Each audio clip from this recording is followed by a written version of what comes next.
Hi, everyone. Happy Tuesday. My name is Esther, and I am the Program and Research Director for the Massachusetts AAPI Commission. And today we have Elliot's Town Hall, which I'm very excited about. So I'll hand it over to Elliot to get things started.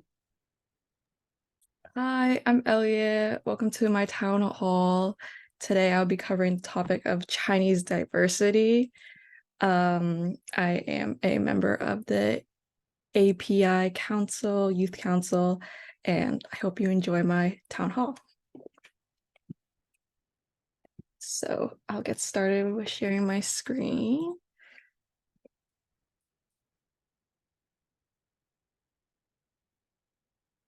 Everyone see fine?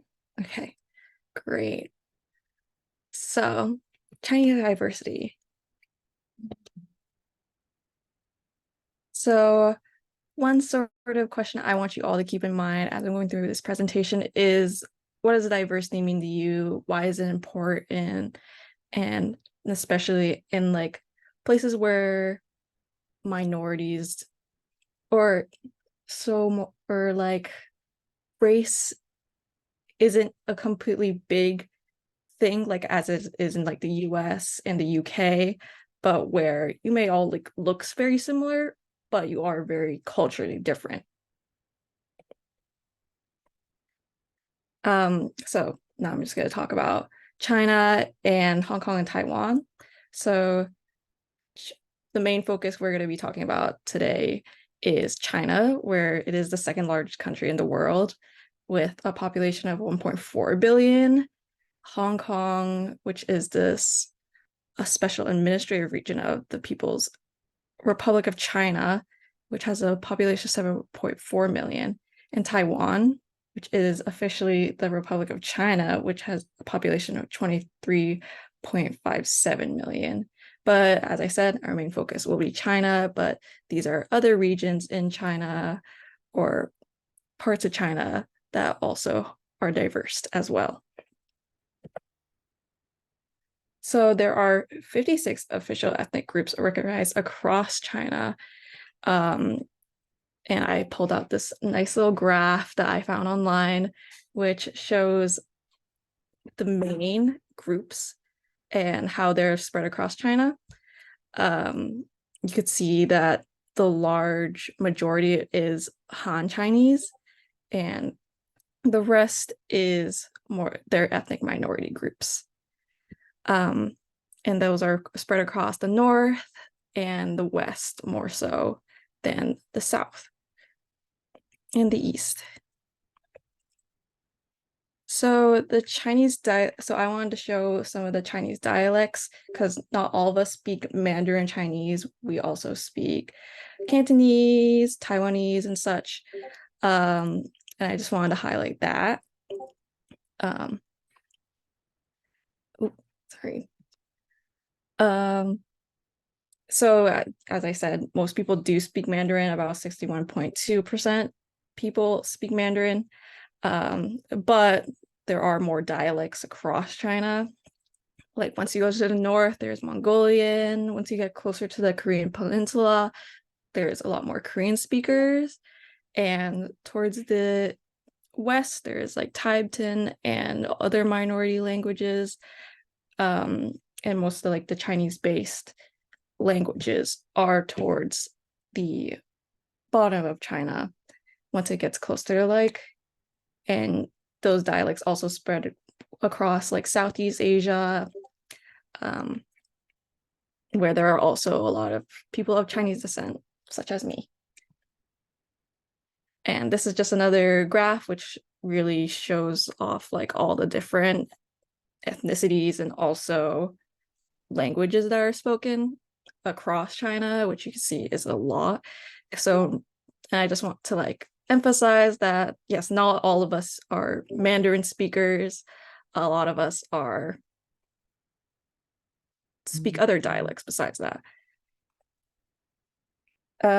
So as I said, the main group that lives in China is the Han Chinese. They are the largest ethnic group in China. They're about 92% of China's population, and they are also very spread across the world. As we know, there's a lot of immigrants from China that also reside here in America. And so they are also like the largest ethnic group in the entire world, not just in China.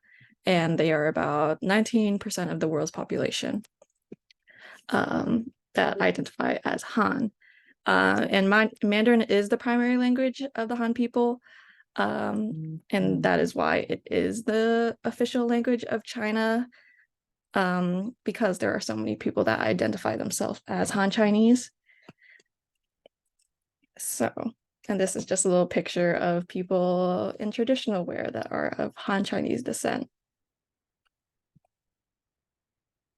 Now, since we talked about Han Chinese, I want to talk about the ethnic minorities that are also living in China. So the largest minority group in China is the Zhuangs.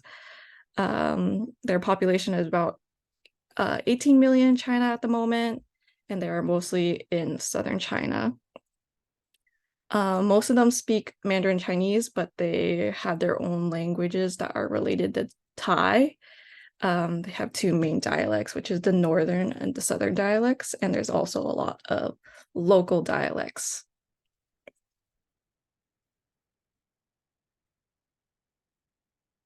Next, I'm going to talk about the Mongols.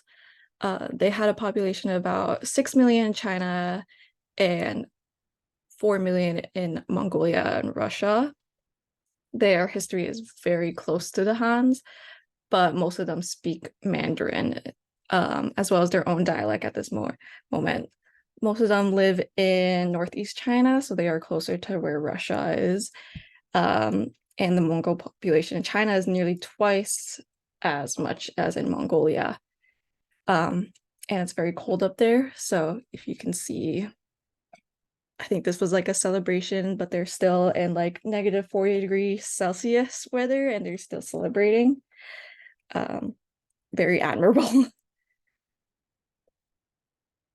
Next, I want to talk about the Tibetans.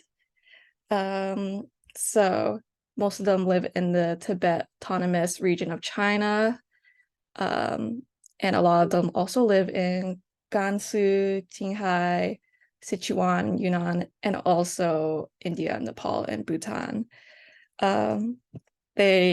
Little fun fact about them is they were the ones who introduced Tibetan Buddhism to India and China.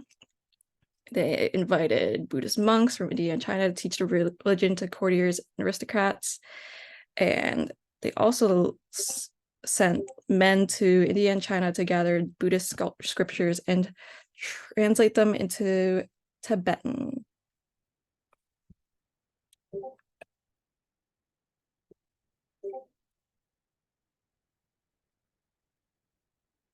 Next is the Manchus. They are the largest minority group in China without an autonomous region. They are Tungistic East Asian ethnic group, native to Manchuria and Northeast Asia. There's over 10 million of them in China, and they were the last imperial rulers of China as well. But because of assimilation, they have been forced to blend into the national culture. And one thing about that is there has been a loss of their language due to that. And I think it said, from what I read, there's only about 50 people who speak the traditional Manchurian language anymore nowadays.